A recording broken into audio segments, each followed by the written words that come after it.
2, 1. Now let me hear you say, now tell them I'm unashamed. I'm unashamed. I'm unashamed. I'm unashamed.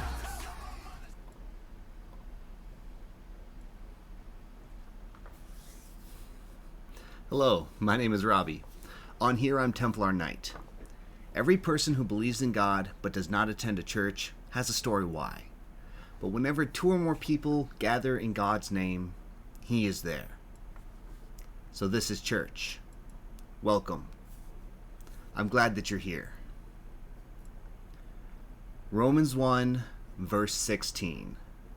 For I am unashamed of the gospel, because it is the power of God that brings salvation to everyone who believes. Tonight we continue with the Unashamed series. Tonight we talk about war. I have been all over with this. I have been bouncing back and forth between where I want to go, how I want to start, what I want the second and third acts to be, how I want this series to come together. This lesson means a bit to me. So I decided I'm going to start by talking about slavery. Because that's a good reason for war. In fact, as Americans, we fought about this once. We had a war back in the late 1800s, 61 through 65, where America had a civil war. Now, there was a lot of stuff I'm sure that they fought about, but when those who aren't historians look back at it, we remember that war because it was over slavery. Or at least that's the part that we choose to think it was about. Because slavery is something worth fighting for. Now, there's a difference between being a slave and being a servant. See, a servant is someone who volunteers to do this or even can get paid for what they do. A slave is someone who is taken against their will and forced to serve.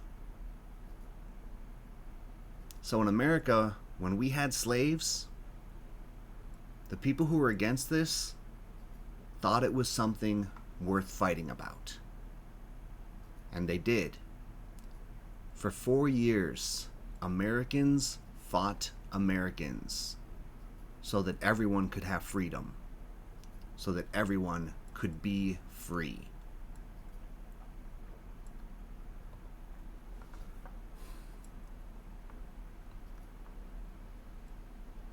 I was trying to think, what would it take to get me to start a fight? What would someone have to do? Now, I've got a temper. The ability to fight is there. I will fight if necessary. But what would it take? What is that defining line? Where is my limit? What will it take to get me to fight, to go to war? What would it take to get me to step in?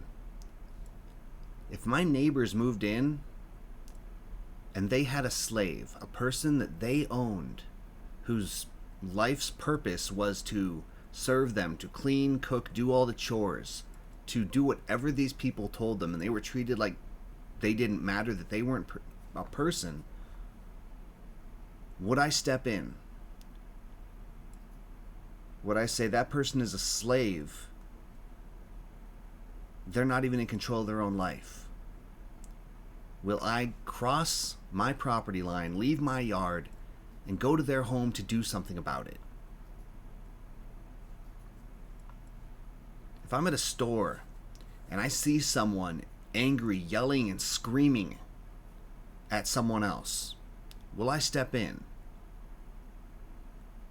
What if it got physical? What if I saw some guy hit his girlfriend, his wife, his daughter? Would I step in? At what point do I draw the line that I will go to war, that I will step up, that I will fight if need be? I thought about that for a long while over this week, because thankfully when I'm at work, I've got a lot of time where my head can roam. And I kept trying to think of, when will I step up? When will I fight? If someone hits a kid, you better believe I'm getting involved. If you're yelling and screaming at your woman, it's gonna be more than just dirty looks coming your way.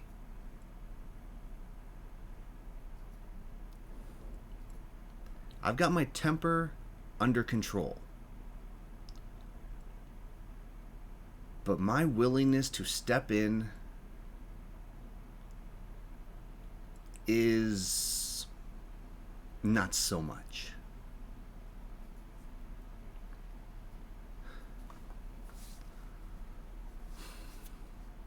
So why did I start with the example of slavery?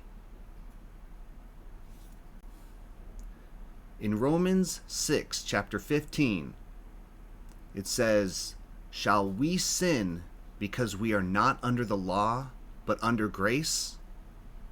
By no means. But don't you know that when you offer yourself to someone as obedient slaves, you are slaves of the one you obey? Whether you are a slave with sin, which leads to death, or to obedience, which leads to righteousness. But thanks be to God that though you used to be a slave to sin, you have come to obey from your heart the pattern of teaching that has now claimed your allegiance." Now again, a lot of church words. But there was something in there that really caught my attention. It said I was a slave to sin. Not because I was taken forcibly. What did they say? When you offer yourself to someone as an obedient slave, you are a slave.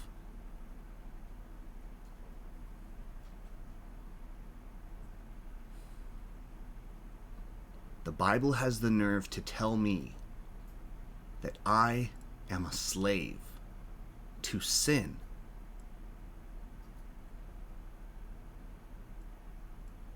No, sir, I'm not having that. So that got me looking into this. Okay, well, first, what is sin? If you're going to say I'm a slave to this, what is sin? Sin is the deliberate and purposeful violation of the will of God.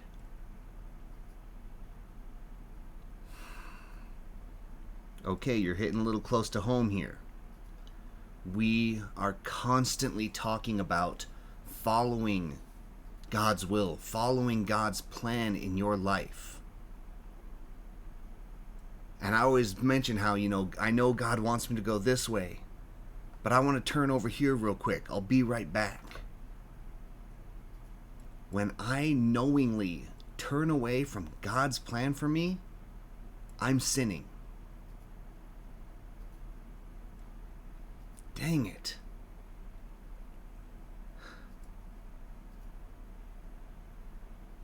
I am a slave to sin.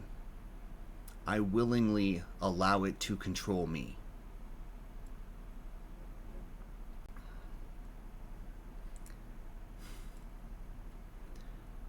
There was a pope that declared the 7 greatest sins and considered them to be deadly.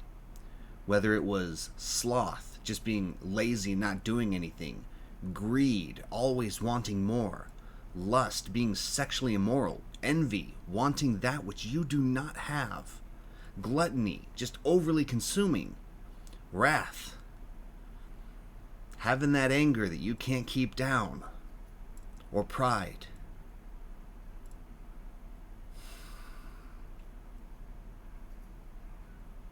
I am a slave to sin because I allow these things to control me without even realizing it.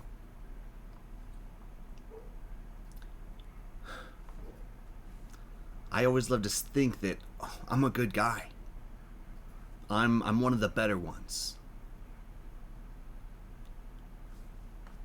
And I allow that knowledge that I do good, that I try hard, to be an excuse. To say, well, if I do this and this and this, then this isn't so bad. All in all, overall, I'm better. And I talk about it constantly without even realizing it. I always talk about how there's different forms of me, how there's Templar Knight, the guy who sits in front of the camera, who preaches God's love, who tries to lead by example. Then there's Robbie, the guy staring back at the monitor, who's trying his best. And then there's Work Robbie, the construction worker who, although he's getting better,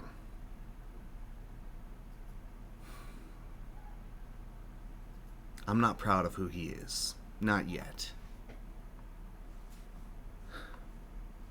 And I isolate these aspects of my life to justify it, to say, well, it's okay. Work Robbie doesn't swear like he used to, but he still does. Work Robbie's not as good with his anger as at home Robbie. I have these different tiers in my life, and I use that as an excuse to justify my actions.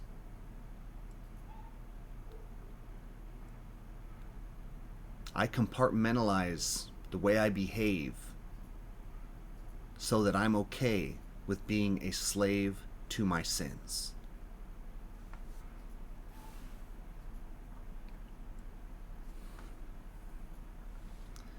There was a French poet.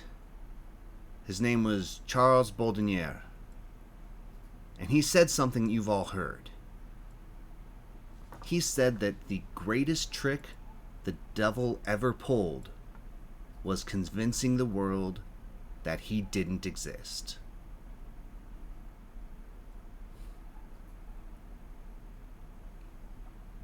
And it is so easy for us to believe that, because we don't want to believe it. We don't want to accept that, yeah, the devil's there. Whenever something bad happens, why did God let this happen? We'll blame God.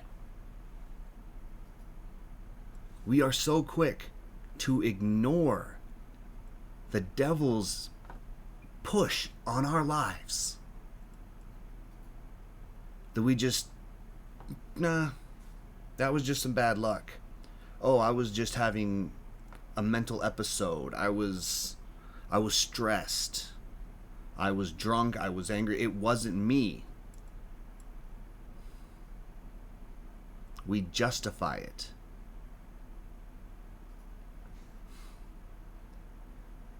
When is the last time you did something that was out of character, not quite like you?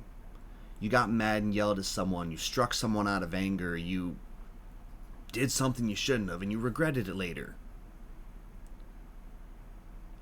Did you get mad at the devil about that? Did you get pissed off because Satan pressured you into something that you would not have done?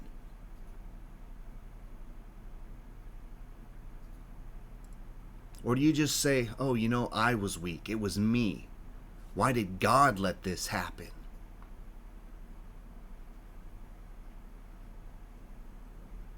When it all comes down to it, I don't think we are near as pissed off as we should be. Look at all the things that Satan is doing in our lives, and that he can hide behind it. He says, Robbie, you're a prideful man.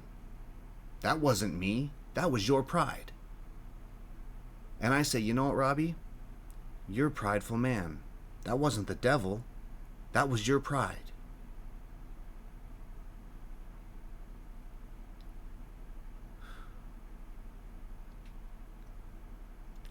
I'm tired of it.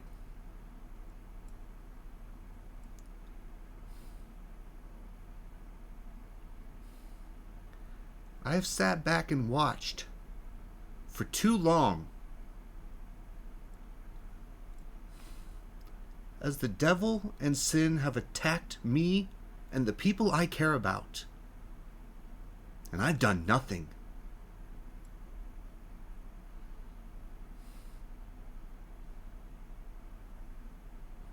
It is time for war. To stand up to everything the devil is doing in our lives.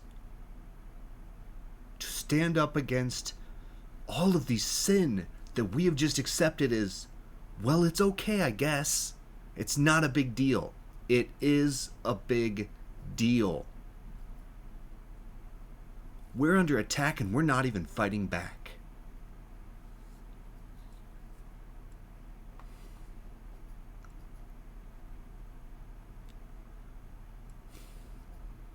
So where is that line?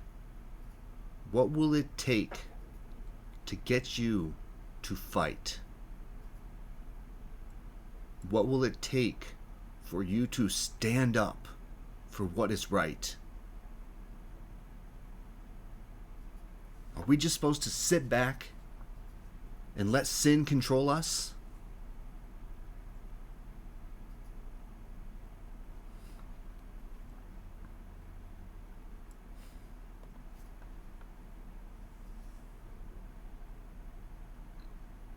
I'm sick and tired of being good enough.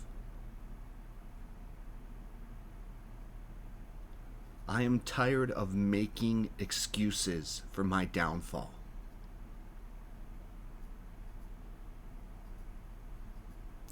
Maybe it's time that when something wrong happens, when I do something that I wish I hadn't, I don't just justify it and compartmentalize what I'm doing. I say, no, Robbie, you are under attack right now. Fight back.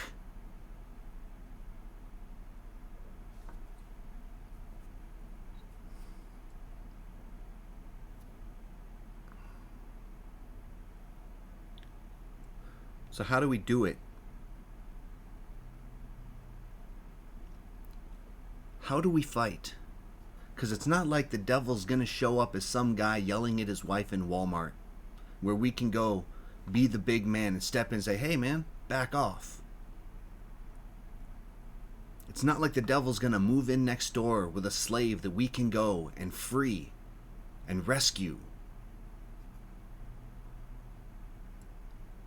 Devil don't fight fair. He's not just going to show us what he's doing. He's convinced the world he doesn't exist. He is right where he wants to be. So I think it's time that we accept that he does. And we hold him accountable. When he pushes me to sin, I need to push back.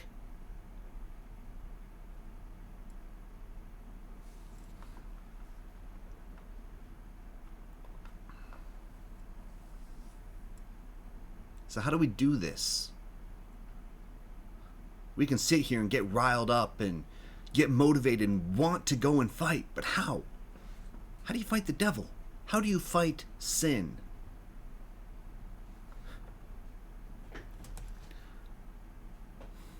I didn't know. So I went to the answer book. I turned to the Bible and I says, hey, what do I do? How can I combat sin? The answers were right there. In 2 Corinthians chapter 3, it says that whenever they turned to the face of God as Moses did, God removed the veil, and they are there, face to face. They suddenly recognize that God is a living, personal presence, not a piece of chiseled stone. And that when God is personally present, a living spirit, that old constricting legislation that is recognized as obsolete, we're free of it. all of us. Nothing between us and God. And our faces shining with the brightness of His face. If sin is about going against God's will, let's just acknowledge God. Let's think about all that He has done for us.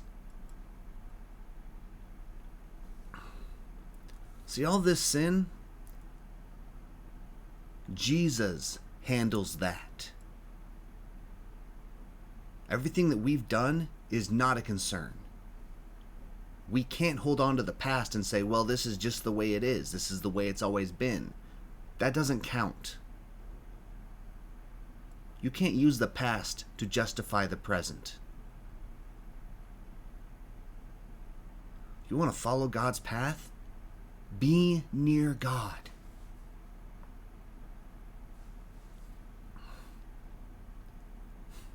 I wanted more answers. So I found in Paul's message to the Thessalonians, very simple: pray without ceasing.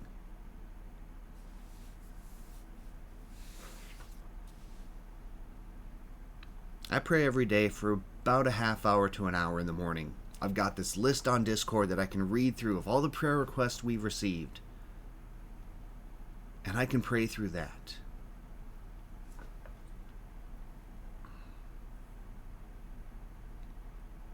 But that's not enough.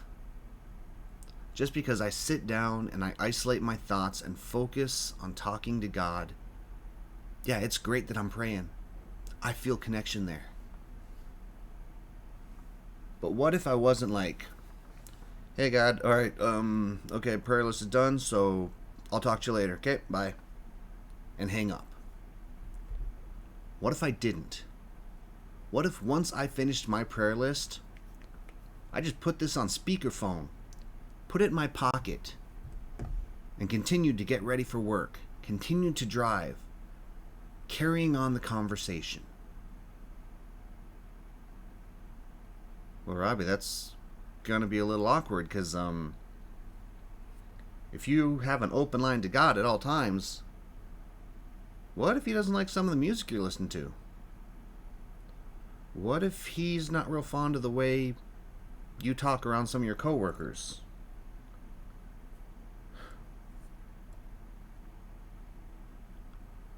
Maybe if I didn't hang up the phone at the end of my prayers, that would be a certain level of accountability to me. God is watching. God is always listening. Why am I not always talking to Him? Why is it that at work the only time I'm talking to Him is when the hammer slips and I hit my thumb and I'm asking Him to condemn that nail that I just missed? What if I was talking with God all day? If me and God was just sitting in a Discord chat while I'm playing games with my friends, and He's there and He's listening and He's a part of it. If I'm praying to Him without ceasing,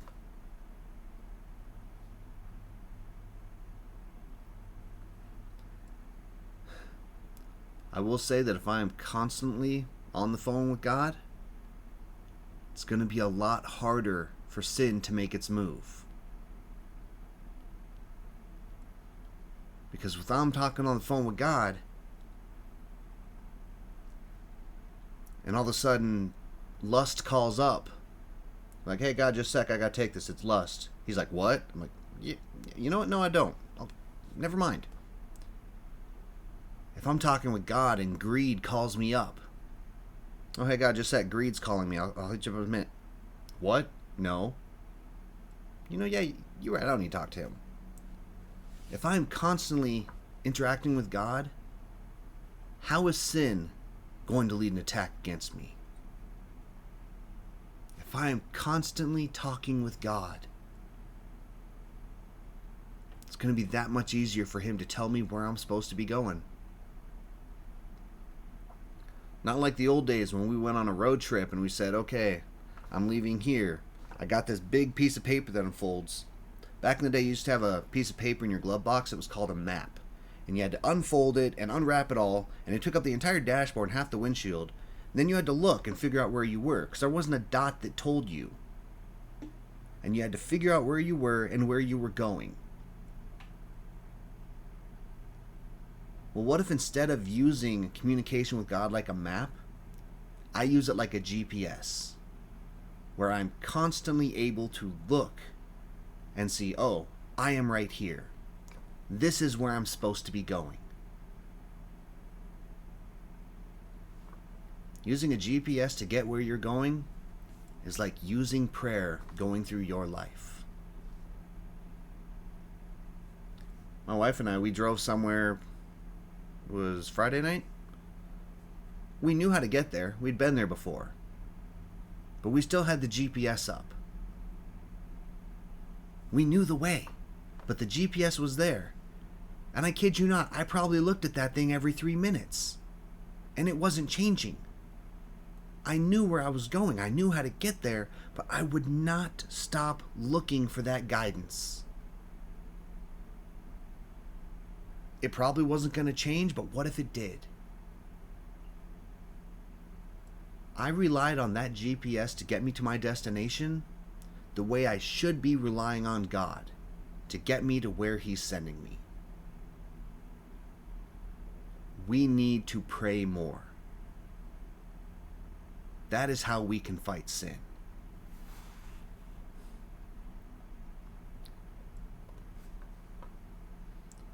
The other key point I want to discuss, because I'm looking at the clock and realizing that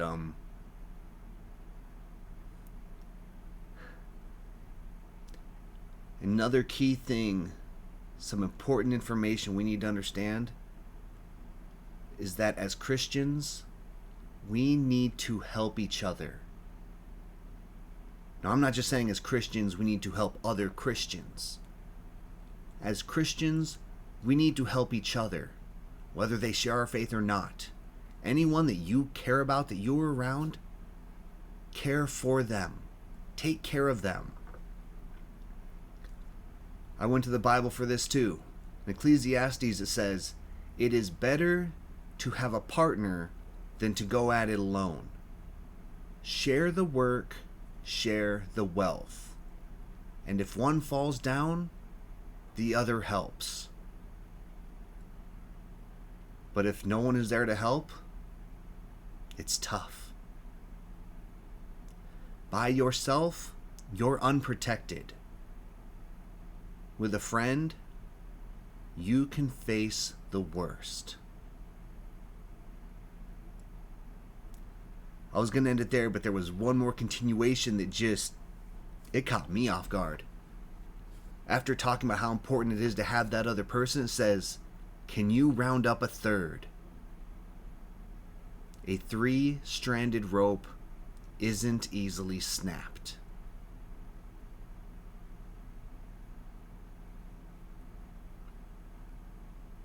I wish it would have continued. Can you round up a 4th? Can you round up a 5th, a 6th? Can you round up 20 people, 100 people? Can you form a community of people willing to fight for you?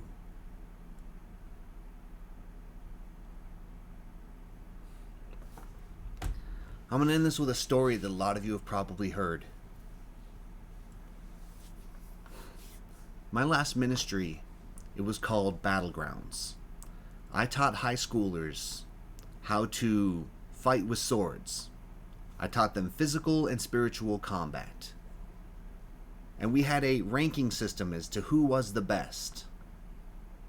And as the adult there, as the teacher, the person leading the group, I was the best.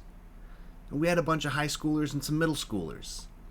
Obviously the little kids were kind of at the bottom. And I decided that for tonight's lesson, we were going to have some combat.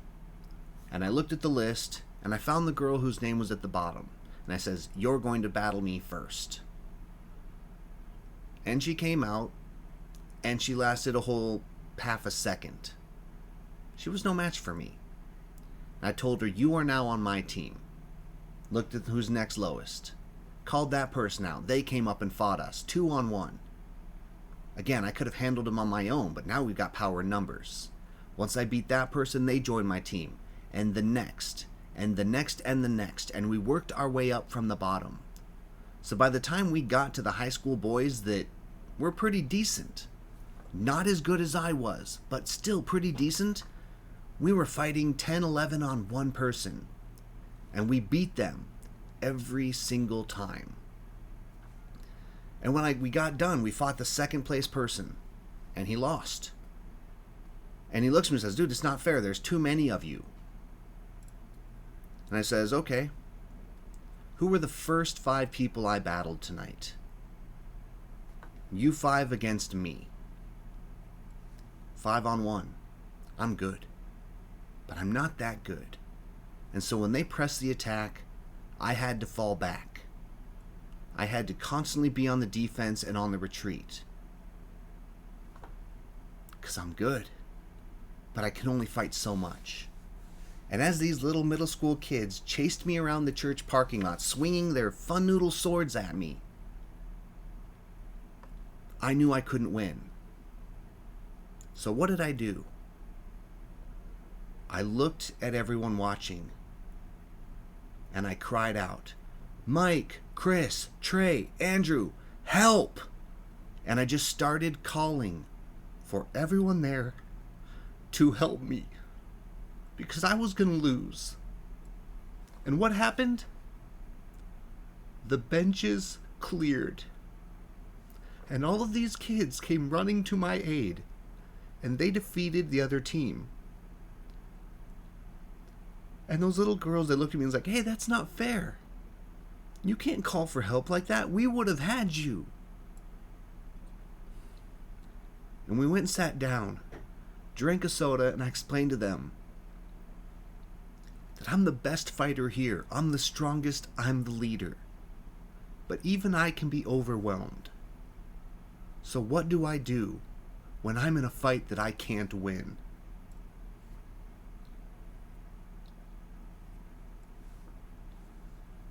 I called out for help, and help came running.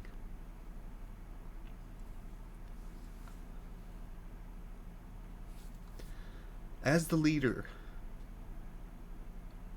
if I was struggling with something in my life, and I needed help, and I called you, who would come to help me?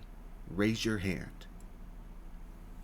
And all these kids raise their hands because they would help me if I needed them. And I looked to that first little middle school girl, the worst fighter in the group, and I said, ask the same thing. And so she looked across the whole group. She says, if I was in trouble and I needed help, who would come help me? And everyone raised their hands. And we went through the entire group, so that everyone knew that if they were in trouble and they needed help, they had someone they could go to.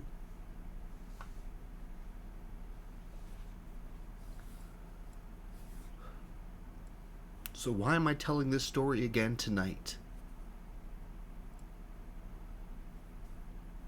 Because we are at war. And if we are going to fight back against sin's control in our lives, we might need help.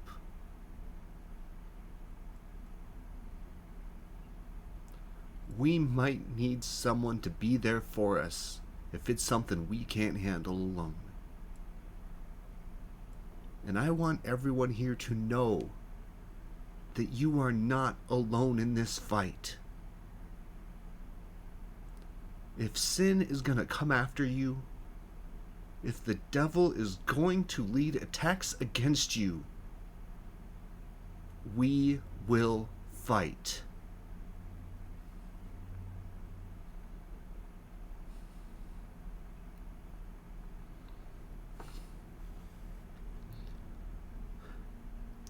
I will fight for you.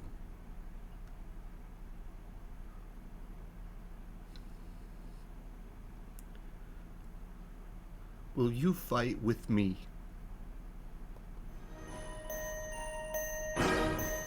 Three, two, one. Now let me hear you say, I wanna